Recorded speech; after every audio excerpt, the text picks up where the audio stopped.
Welcome to Loud and Local's Halloween show, you degenerates. All you ghouls and soul-sucking vampires out there. Oh my god, it's Godzilla! Welcome to the Loud and Local Cleveland podcast, here to bring you the raw, unfiltered pulse of Cleveland's music scene. The one and only Outlaw Jeff James. Join us as we dive deep into the latest bands, hottest tracks, and the stories behind the music that makes this city rock. This show is brought to you by Zenify, Sacred Vortex, Front Street Social, Wild Cucumber LLC. You can watch the show on YouTube, Facebook, SoundCloud, Buzzsprout, and we are on Spotify. Well, Halloween is the time of year that we let all our little demons out to play. It's the only time of the year that we can be our alter egos, to play the angel, the devil, or the slutty nurse. It's the time of the year to play. And on today's show, we bring you Mark S. Berry of AMG talking Bloodline Killer. The paranormal chef Matt Gucca is talking Creepy Ohio in the Breaking Spines News. Music by Nightmare Empire. In-studio performance by Avenging Scarlet. Dating tips with Satan. And shout-outs. This is Loud and Local. It's our interview with Mark S. Berry. 35 gold and platinum albums. Worked with Billy Idol, Duran Duran, Carly Simon, just name a few. And he is drenched in the movie biz. Hi, Mark. How's it going today? We're doing great, guys. How are we doing? Great. It's fantastic to see you. Absolutely. Great to see you as well. And, great to be here on Live and Local. Excellent. Thank you so much. And this is Jim Bellinger. He's Hi, with Mark. us this morning. Hey, Jim. Hello. Great to meet you, man. Nice to meet you. So let's get right to it. Mark, last time we talked, the movie Bloodline Killer was due to come out. I watched the trailer. It's excellent. I want to put the trailer on the show, so I would love to have your permission to do so. Absolutely. Absolutely. All right, excellent. And can you tell us a little bit about the project and what it was like to work on? So we got involved on Bloodline Killer. It came to us as a partially funded film, and we work with a Wall Street investor. And basically, the business model at AMG Visuals is that you have a partially funded film. You need some completion funds, so you come to us. You got a $3 million movie, whatever. You've raised $2.5 million. You've already started shooting. It's already been casted, so we know it's up and running. And then we get our guy involved on the balance of the funding, and like $500,000, whatever. And those are secured. That final phase is secured against the tax credits for wherever it's being shot, which can sometimes be 38, 40, 45, up to 45%. And then we also secure it against the MGs, which are the money guarantees internationally. So, what are we getting from Netflix? What are we getting from Amazon? What are we getting from Apple? What are we getting from a theatrical release as well? So that's how we got involved in it. And then we got involved in some of the music supervision as well. Yeah, the music part is what I really like. So, Mark, I know you're a busy guy. You're running a premier music business. You're keeping up on trends with music and film. Yep. Trying. AI is a huge topic, right? Right, absolutely. What do you think about AI in film and music and the possibilities it has?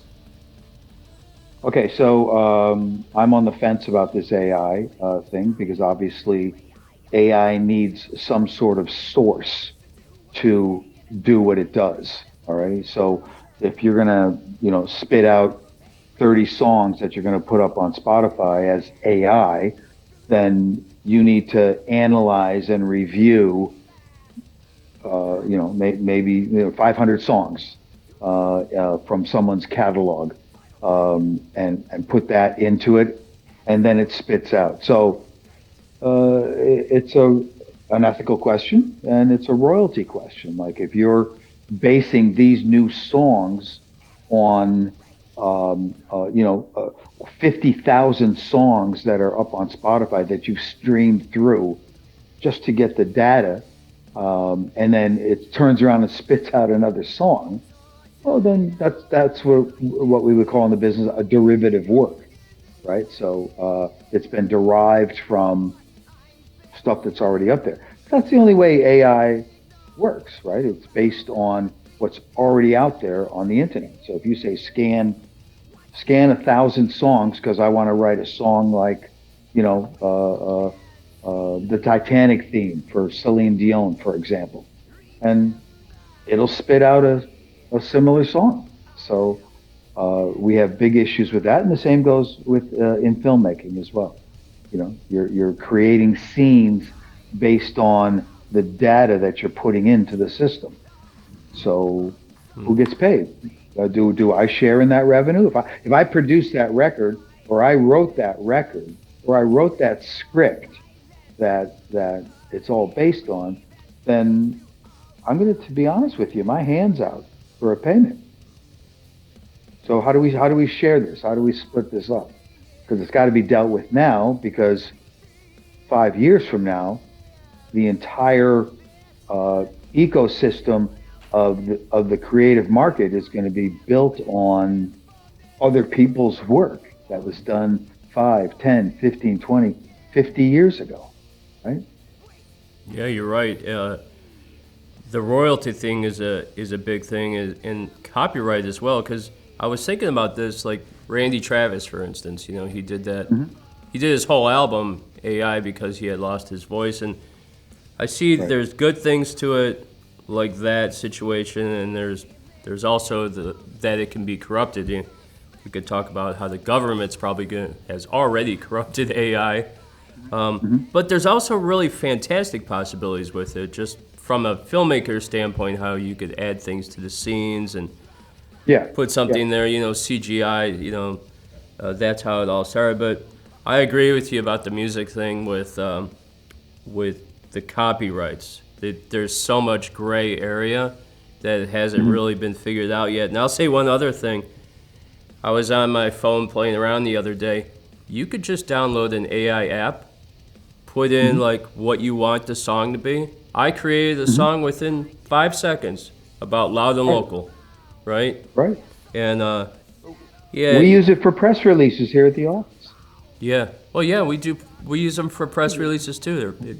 I think it's fantastic. You got a press release, But there are certain situations, and I was talking about finishing my album with using John Bonham on drums, because I could just easily write in, I want John Bonham to do the drum parts. Yeah, there you go. Yeah, I think that's crazy. All right, and then I have another question. We have a lot of people in the music industry and the paranormal community watching the show. And the last time I had you on, we talked about the singles game in the music industry. And I think a lot of people don't really grasp that, because I still see locally bands putting out full albums. Right. And what I would like you to do is explain the process of the singles game, why it's important for releases to come out every 8 weeks. And then also what goes along with putting out the song. Right. Okay, so every 8 weeks, you got to have a new release. Mandatory. Okay? No one is buying albums. Back in the day, my daughter, when she was little, 8 and 7, 8, Daddy, new Backstreet Boys, What do? We jumped in the car, we drove to Walmart, and we bought this $16 piece of plastic. Over doesn't exist. However, if you put this album that you just recorded of 10, 12, 14 songs up on Spotify, then you're going to have 5 songs from that album up on Spotify, all under 1,000 streams. All right? That looks terrible. All right? So if I hear a really cool band and I call up my friend Michael Alago, who signed White Zombie and Metallica when he was with Elektra Records, I said, Michael, you got to check this band out, right? Send him Spotify, and it's all under 1,000. He says, Mark, why am I listening to this? Is it great? Yeah, it's great. It's great, but where's the audience? Where's the base? What am I buying into? Right? They need streams. right? So you're better off releasing a new song every 8 weeks, 7, 8, 9, 10 weeks at the maximum, and get it into the system, and then work it at Spotify playlisting. And that's, we have a division here at the company, AMG Label Services, which does a lot of playlisting. We get clients hundreds of thousands of legitimate streams, if not millions of streams. And then when you go to that Spotify page and they see 4 or 5 songs on the front page, it's 500,000, 800,000, 900,000, a million, 250,000. That shows cumulative activity on the masters. And then I can call up Michael Alago, my buddy, and say, Michael, check this band out, right? And then he goes to the page and he sees, okay, there's a fan base here. There's some activity here, when that would not happen if you were releasing a full album all at the same time. Right, because the full album might get 10,000 streams, whereas each individual song could get 10,000 streams. You're working each song. That's right? exactly Separately, right. individually. So you're getting 100,000, 500,000, 600,000, 900,000 streams on the one song. Okay, great. 8 weeks is up. Great. Let's drop the next single. In the meantime, you're also working those very songs showing up on Spotify for film, television, video game, ad agencies, movie trailer companies, internationally. So you're creating value, not only initial value when they pay you to use that song in that movie in Germany. We just put a song last year in a European car ad. They paid my client 175,000 euros. That's 200,000 US dollars, guys, on one song in one advertisement. That 175,000 plus post residual revenue when that ad is played on TV and it's played on the internet. There's post streaming revenue. You're the writer of it, right? You're the writer of that song. You're getting paid for your royalty revenue for the airplay. So there's a lot of activity that goes on internationally, and you really have to think internationally, because you don't care whether it's a song, one you wrote 10 years ago that's in your catalog, or song one that's on a new album that just came out that gets put into a European car ad, because you're creating value for your masters and copyright. So if you're going to go to a music publisher and say, hey, you got to check this band out. We've got this, and this, and there's activity and revenue coming in. The business operates on a 4-to-1 multiple today, right? That's right. So if you say, Mark, I want $1 million advance for my catalog. No problem, Jeff. I'll get you $1 million. Can you show me $4 million in receipts over the previous 2 years? And I will gladly find someone that will cut you a check for $1 million without a problem. Without a problem. Yes, Mark. Right? But you need to bring value to the table. But my point is this, my point is that you got to bring value to the table if you're looking for some kind of, economic return for these masters and copyrights that you own, you created, you own the masters, you own the copyrights. It's great. You own 100% of the pie, right? Yeah, very cool. Very cool. I think that explains it quite a bit. Well, Mark, the last question I do have for you is tell me what you have coming up next. What's new for AMG and where are you guys going?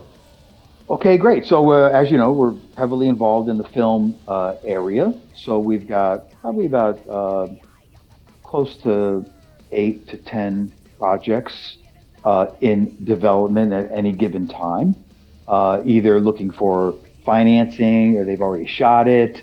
They need completion funds, things like that. So right now we're involved with a Pointer Sisters documentary on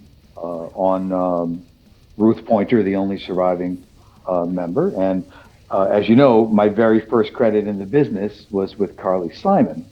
And Carly Simon's producer for that record, Of You're So Vain, was Richard Perry.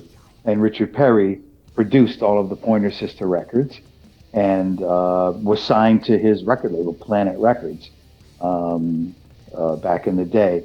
Richard, unfortunately, is stricken with Parkinson's disease, so he's not able to participate in the documentary. But so we have that, and then we have a project that we're just doing our due diligence on right now, and that's with Denzel Washington narrating a project on the city of Mount Vernon, where he was born and where he's from. And the city of Mount Vernon has a special thing about it, and that's that over 18 NBA All-Stars have come from that 4 square mile city of Mount Vernon, just north of the Bronx in New York City, which I know very well because I went to high school in Westchester County, just north of the city. So we've got the Denzel Washington narrated, and he's being interviewed in it as well. So we're trying to pick up projects like that, things that have some name value to them, and where we can go to someone like Apple TV and say, hey, we got a project with Denzel narrating it. We got a project on the Pointer Sisters, things like that. So those are the 2 main documentary projects. And then we have a couple of other film projects that are in their early stages. Some are, like I said, partially shot. So we're going through the due diligence process of securing the tax credits and securing the MGs for our financial guy. And yeah, we just keep, since we've done these films, The Sacrifice Game and Bloodline Killer and these projects, the doors really opened up pretty wide with new filmmakers that have started these movies on their own with maybe $100,000 of raised funds, and they're quite good. I mean, these independent filmmakers can stretch $100,000 quite effectively, Yeah, very cool. All right, well, this is Mark Berry. He is with AMG. All the degenerates out there, I want you guys to watch the movie Bloodline Killer. It is very cool. Absolutely.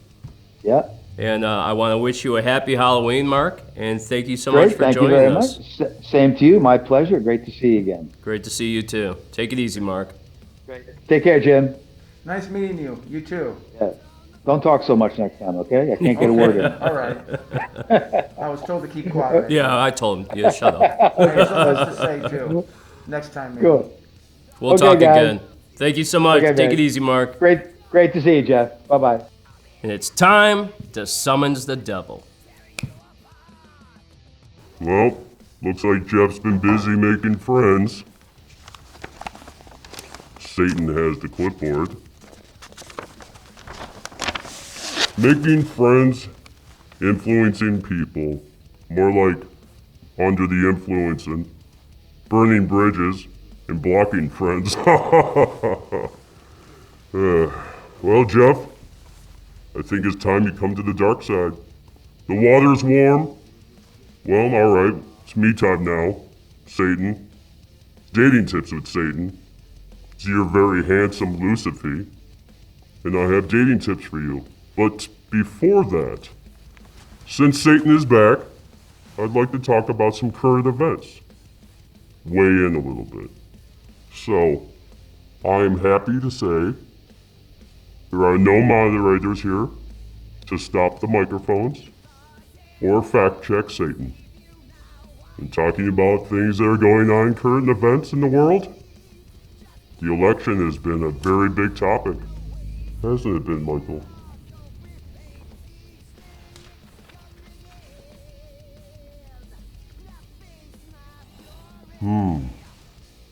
What do I think about the election? You're all fucking doomed. That's what I think. Right? Exactly. Another current event I'd like to weigh in on. AI. You can thank Satan for that. I did AI. Those are all my ideas. I'm filtering them all out to you guys. Putting all those ideas in your head. What do you think about those missiles over Israel? You can thank Satan for that one too. I'm always out there, influencing everyone. But today, I have something very special for you. I've been trying to get my friends out of the friend zone and into the end zone with dating tips with Satan. So here we go. And as you could tell, Satan is a little red-pilled. So, here we go with our dating tips. Why are all you simps out there writing women every morning with those good morning beautiful texts? Right? You guys look pathetic. You look weak. How am I supposed to have depravity on earth if you losers are doing this every morning?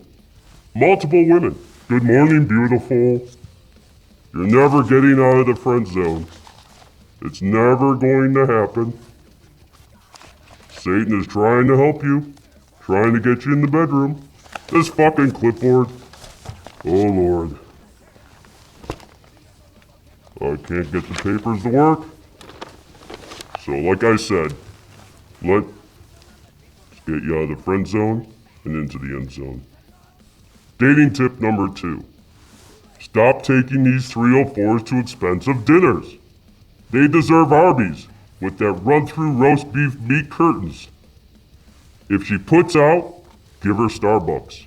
No more expensive dinners. It's ridiculous. Don't you agree? Excellent. Number 3. Why on Satan's earth are you guys sending back quick replies? Make her wait days till you respond to them. Only desperate, weak men hit back quick. Remember, dating tip number 3. I don't know how Jeff does this clipboard. My nails are way too long for this. Oh, thank you, Michael. See, now that's teamwork. Teamwork makes the dream work. Number 4. A woman should be a compliment to your life, not a distraction. Stop putting pussy on the pedestal. You guys are the prize. That's more of a statement than an actual tip. But I think it's poignant, don't you? Excellent. Number 5. It's the last and most important. Do not share your feelings with her. Never do this. Share them with your boys, so they can call you the pussy that you are. Once you share your feelings with a woman, it'll be weaponized and used against you in an argument about your mother-in-law. Trust me, it's going to happen. Well, I hope Satan was able to help you out on a few tips. Remember, I'm here whenever you need me, until hell freezes over. Let's welcome back the host of Loud and Local, the king of sting, the master of disaster, the dark one, the outlaw, Jeff James. Later, degenerates.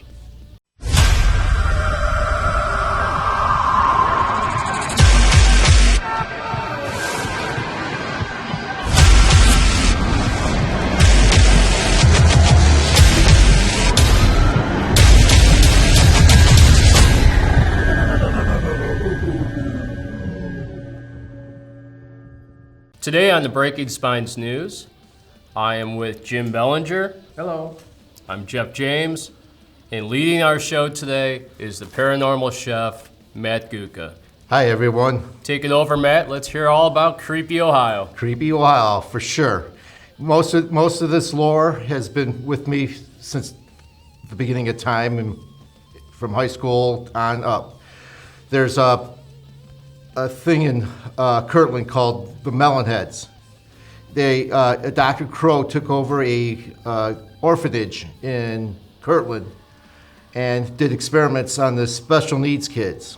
And as he did the experiments, the heads grew, and he passed away. The orphanage burnt down to the ground, and the children started interbreeding. So the heads got bigger and bigger through the experiments. And as an East Sider, it was well known. And as a high school kid, we would go up into the woods in Kirtland and search for them. One night we went up to Kirtland Hills to do we have a gravity road up there. So after that, we got bored, so we went in and started searching. There was foundation of the orphanage, and that was about it. How did their necks support their huge heads? I do not know. It's just the lore and what they said through Kirtland residents throughout the time. They said they found them. They were all morbid. There's a genetic disease that's out that has bulbous heads, but he was working on bigger, trying to make them smaller, but they became bigger. Like bulbous. Bulbous. I have a mental image in my Yes. head of the bobbleheads. Yes, very much so. Bobblehead all Very around. much so. They look like grays. Oh yeah. Aliens, the big heads and the small bodies. Yeah, I was going to mention that they Yeah. probably looked like. They were very much. They weren't the way they described them. Hardly any hair. They were big eyes, big head, and it was just the folklore. Did they say why they did these experiments? Because he was in charge and he was allowed to do whatever he wanted to do with the kids. So he's like a Dr. Frankenstein. Yeah. He was a madman. Madman, yes, he was. This was back in the early 20s. That's crazy. Yeah, so You went searching for the melon heads, huh? yes, You didn't find any? no. No. What would you have done if you found a melon head? At the time, I would have ran. I'd run from the melon heads too. That's crazy. But now I would have, like, what I want to do, if there was one, right now I'd probably chase and find out what it was all about. Yeah, wow. And You heard it first here. yes, Melon heads Melonheads, in Kirtland. Kirtland, yes. Wow, that's crazy. And growing up, again on the east side, there's Punderson Lake, which is now a state park, and the manor. They settled the land in 1806. They built the cabin. The owner, Punderson, to build the first house, and that first house burnt down. It was on the other side of the lake.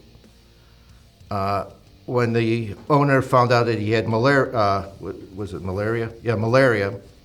He rode his bathtub out in the middle of the lake and pulled the plug, and he drowned himself. Left his wife and his kids, and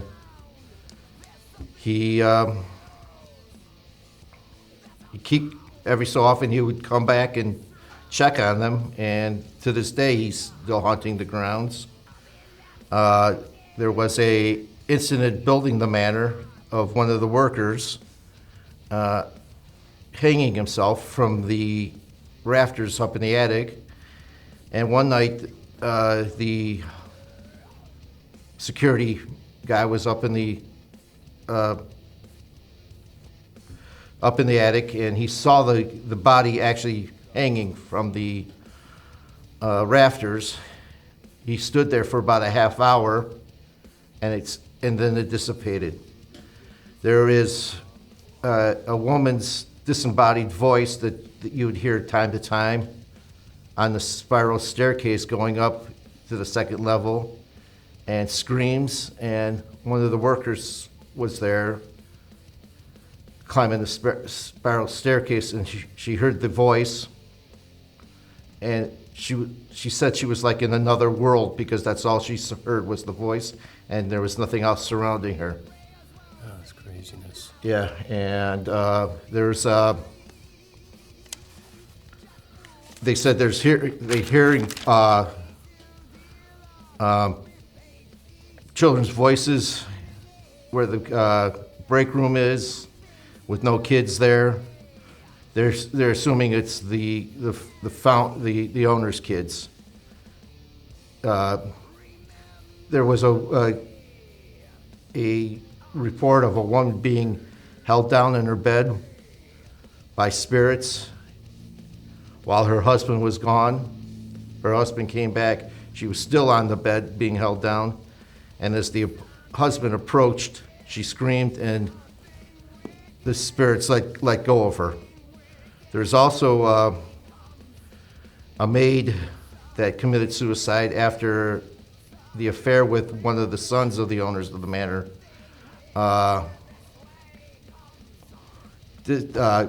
didn't go as what she wanted, and she killed herself on the lake.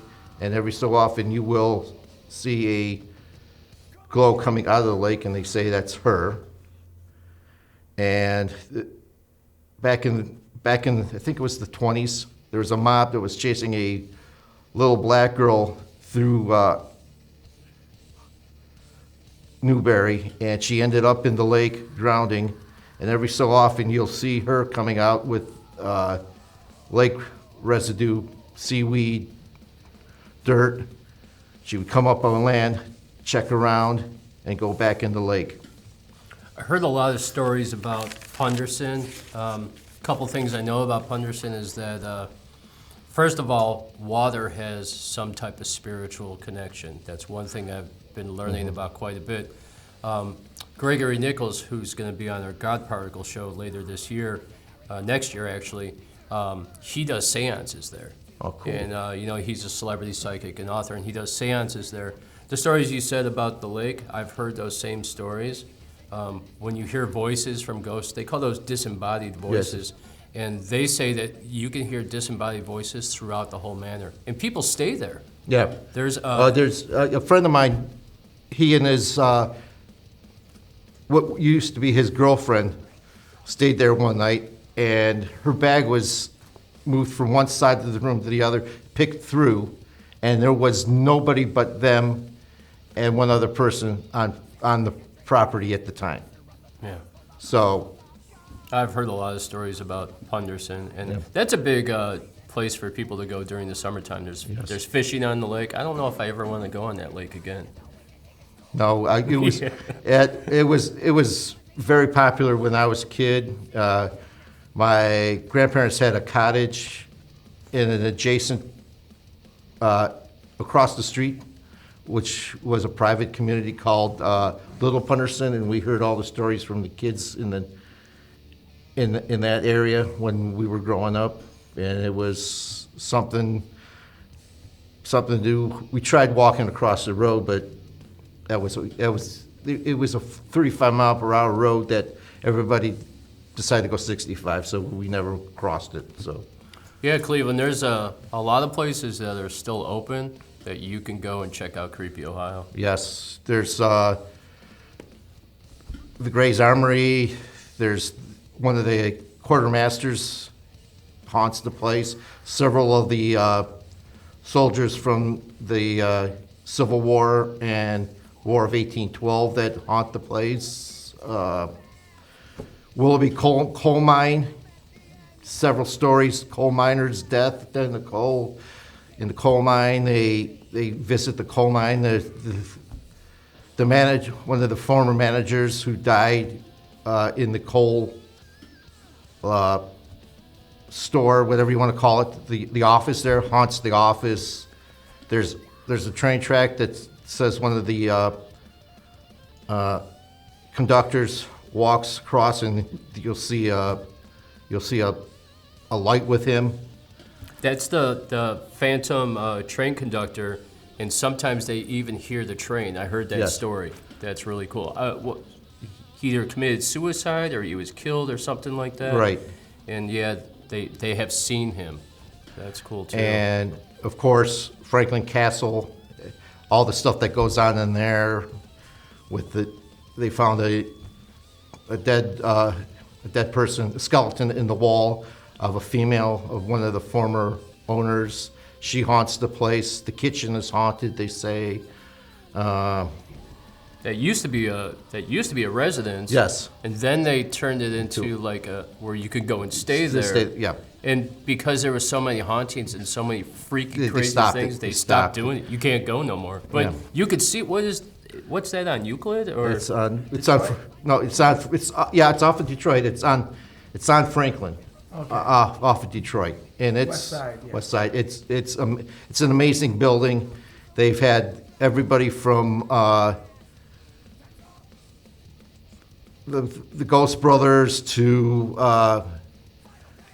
who's the one? Ghost Adventures. Ghost Adventures been there.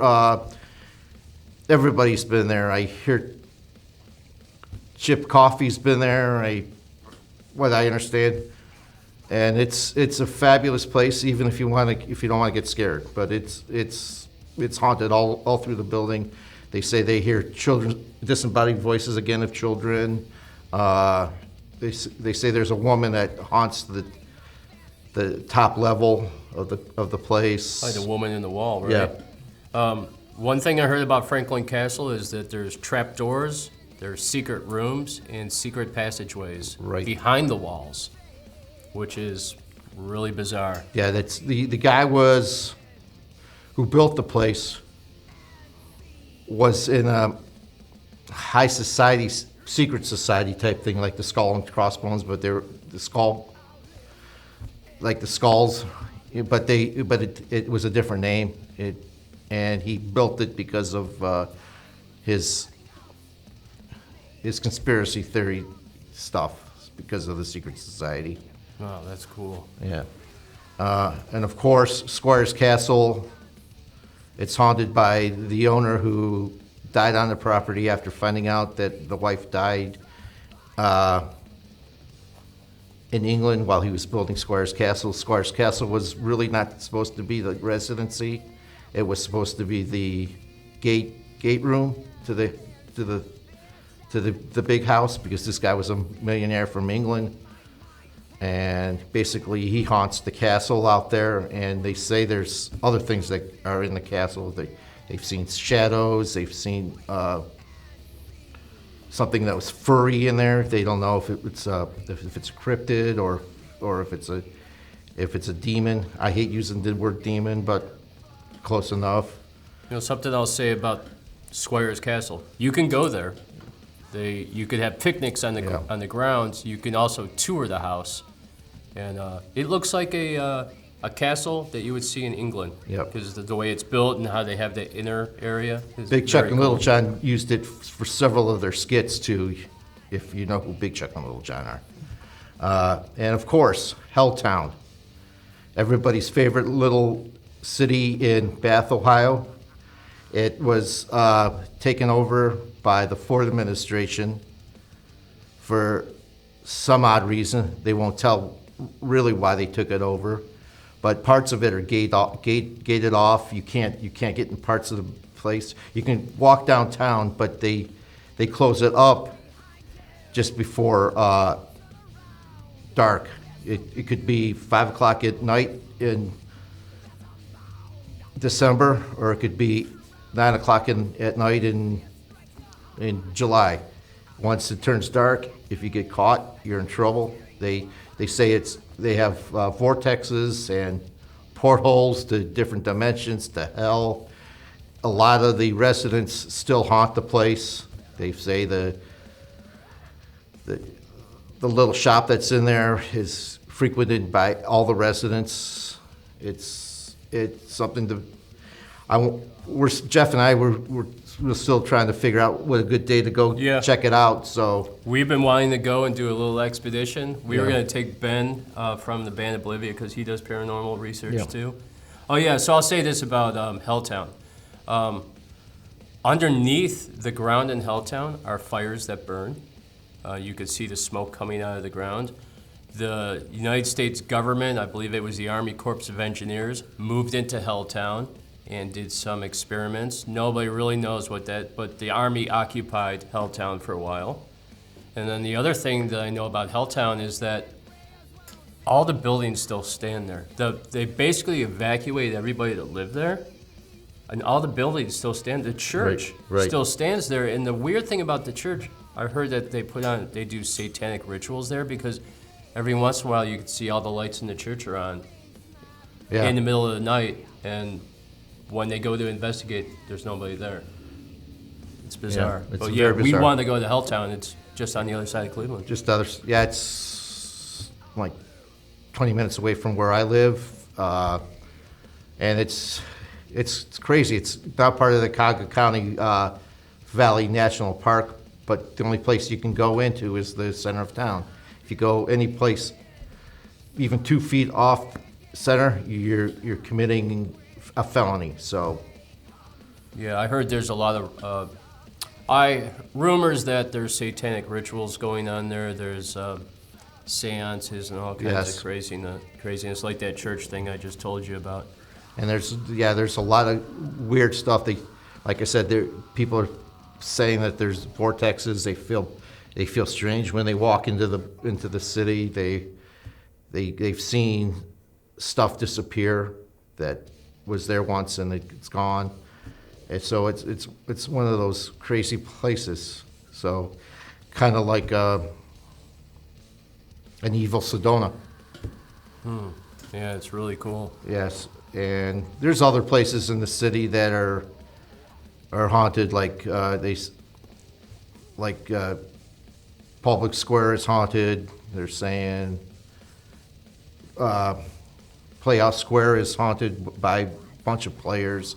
They've named one the Phantom because you hear him singing on the stage at the State Theater, and that's all I found right now.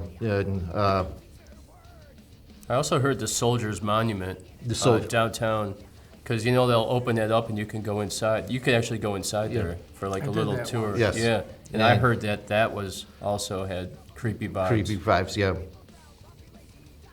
They used to store stuff in there that wasn't too cool like dead bodies and stuff when they would bring them home from the army. Oh, really? That's what I heard. Of course, it's haunted. That's what I'm bizarre. hearing.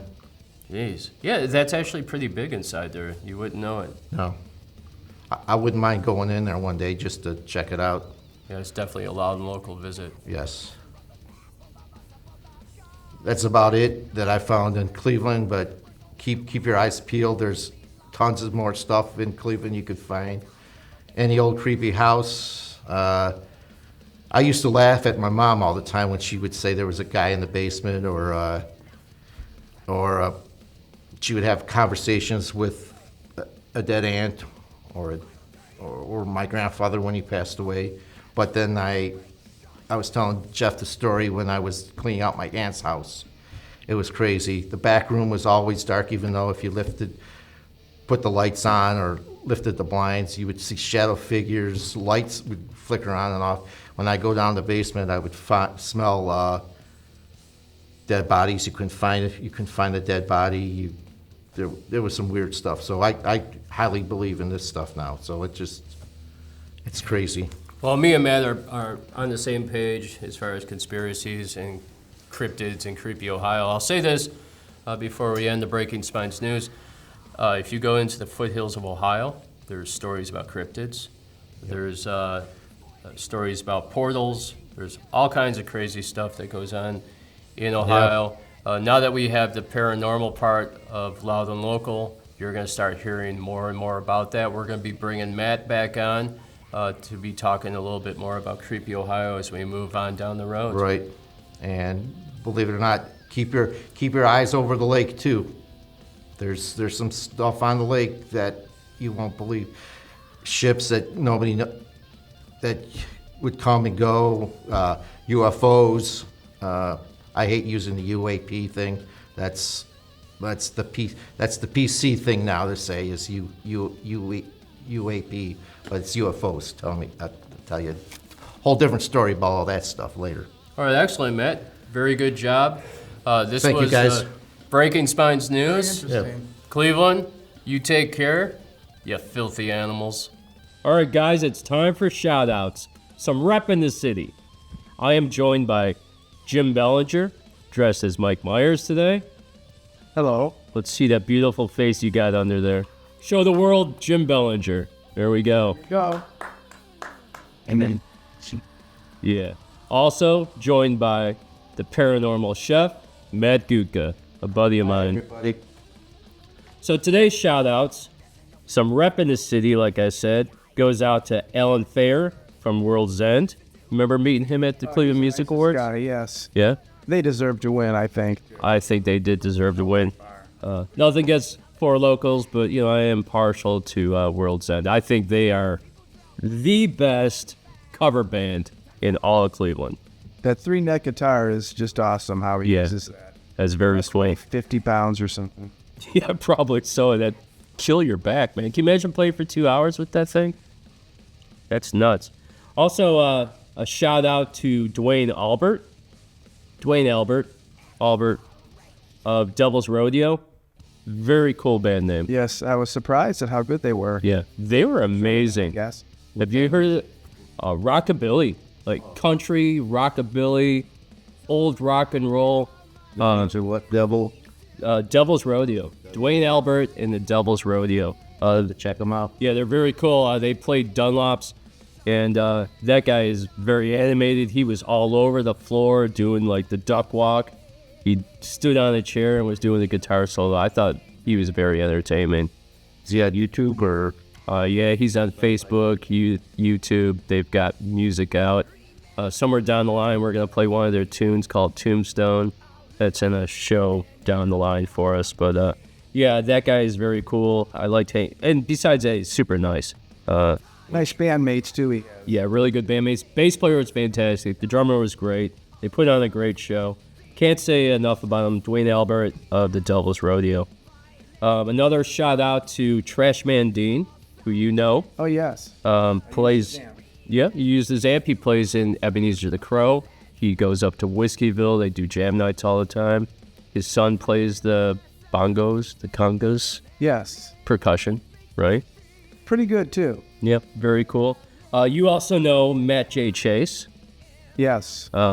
Country music artist, also plays in the band Let It Burn Band, which is a cover band doing completely different than country music. They're doing like rock and roll and that type of music. And he's a country artist, so it's very cool to see him then step away from the country spotlight, step in with that band and play rock and roll. He has a really good voice. Yeah, great voice and good tunes too. Good tunes. The cover band is his alter ego thing. So we talk about that with Halloween, the alter ego, so he's got that down. There's another guy out there that I've been talking to a lot. His name is James War. He's got some tunes out, like Insane. We listened to him the other day. He's been played on all the rock stations and internet, and you're going to hear a lot more from that guy. Also, a shout out to Bruce Bundy, a good friend of mine. See you out there, Bruce. Devin Gorman, the Devin 7 Band, Ellie Yankee, who you know, Kim Javananoff, another looker, Evelyn Daly, Lisa Gannon, Monica from the band Still in Darkness, Rick O'Shea, and I have to say this about Rick O'Shea. Colleen Brock crushing it at the Hydrant in Berea. Like, I've seen Rick O'Shea play a bunch of times. They always seem to have a different lineup. I got to figure that one out. Maybe it's just what musicians are available at the time, right? Right. And so I found out they were playing the Hydrant. I think it was a Thursday night maybe. And Colleen Brock is a singer in the band Right Toe, and she's also the singer of Six Gun Sister. Amazing vocals. She does a really good job. So we went up and we saw that show at the Hydrant, and I was blown away by her. The guitar player cut his finger, so I got to play. Yeah, you got to play the bloody guitar. Yeah, when there's blood on the guitar. Yeah, they had to go get a towel to wipe all the blood off the guitar so you could play it. Now, I guess, you know. It's like, there's blood on the guitar! That was great. Because he had blisters on his fingers. I got a tissue, and I tried to wipe it off. It was dried and everything. I couldn't even get it off, so it was... It was kind of gross. Yeah, that's funny, man. So they played up at the Hydrant, and I was blown away. I looked at Jim, and I go, if this was a cover band, they'd be top 10. If Colleen was the leader of Rick O'Shea, and that would be one hell of a cover band. So also, we mentioned them before, Four Locos. We went and saw them play at Shooters. Smarty Jones, we've seen 2 or 3 times, right? Yes. And we've seen him at Backstage Bar, and I can't remember where else. We've seen him at West Park Station. Yes, right. Right? Yes. Also, we saw at Shooters the band Sugar Magnolia, and you're friends with all those guys. They are just outstanding. Yeah, we talked about that. The Hospitality at Razzles, we went and saw that duo play. Can't think of her name off the top of my head, but I saw you play. You were really good. We enjoyed that show. We've been to Shooters. We've been to Dunlops. We've been to Whiskeyville. I want to thank Hannah at Temple Live. She's the booking and event coordinator over there. I spent some time talking to her and learning about Temple Live when I was at the CMAs. And then what I want to do is I want to thank all of them for all their great comments, all their shares, and all their views on the show. I appreciate it quite a bit. The other thing I would like to say in the shout-outs is I want to give a shout-out to Angelina. She's the metal mistress from Rockstar Radio. A lot of people don't know this, and I'm going to tell you guys today. I am the new general manager of Rockstar Radio Underground show in South Carolina. I just took that position not long ago with her, and that was a connection from Ben Kyle from the band Oblivia. So he called me one day. He's like, "Hey, I got something to tell you," and we talked for a few minutes. I handle their booking in Cleveland. They're also going to be going on tour in Europe soon. That's cool. Which is really awesome. A good deal for Oblivia. They're a great rock band. But anyway, yeah, I'm going to be working with Rockstar Radio. Jim is joining me as Mr. Moonlight. He is going to be my co-host on Outlaw Radio. There'll be 2 shows. There'll be a Thursday night show for 2 hours, which will just be basically a playlist of all the national acts and local bands that we like. Okay, and then there'll be a show on Sundays at 7 o'clock where it's me and Jim. We'll be doing a live podcast/radio show. We're going to play nothing but local metal, rock and roll, and outlaw country. So that's really cool, and that's going to be coming to us. Now, there's another thing I want to bring up, and this is going to be, by the time the show airs, this will have been out on October 25th. It's the Halloween mixtape, and that was put on by Greenleaf Entertainment, and that's Mr. Wickeda 187. Mr. Wickeda 187, and he put out a Halloween mixtape. It's himself and some local artists playing, and it's all like Halloween music, and it's very cool. Hip-hop, rap, and it sounds really good. So I want to give them a shout-out. The Halloween mixtape is out there. Go out there and listen to it. Check out Outlaw Radio. I want to thank all the people that helped with the support of the show throughout the year. Thank you for all the great comments. Like I said, the shares and the views. It's freaking excellent. And shout-outs and repping the city was brought to you by me, Jeff James, Jim Bellinger, the paranormal chef, Matt Gutka. All right, Cleveland, we got something really special for you. On today's in-studio performance series, Avenging Scarlet.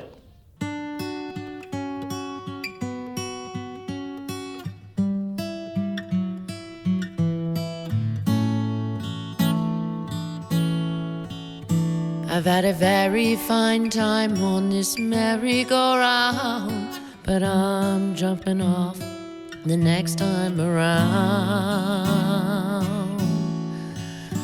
I've had a very fun trip on this fantasy ship, but I'm skipping ship the next port we hit.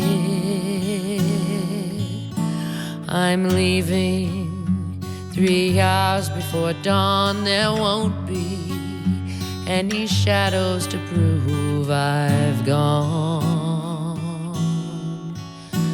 I shall sneak ever softly out of your room, moving like a summer violin breeze that gently ruffles half-closed curtains ever so quietly, so's not to disturb you. You may think with dismay of our going astray, but the carousel mystery spun us around, dizzily moving us up and then down. Cries out out like a sailor about to be drowned. I can't be up unless you are down. I'm leaving 3 hours before dawn. There won't be any shadows to prove I've gone. I've had a very fine time on this merry-go-round, but I'm jumping off. I'm jumping off.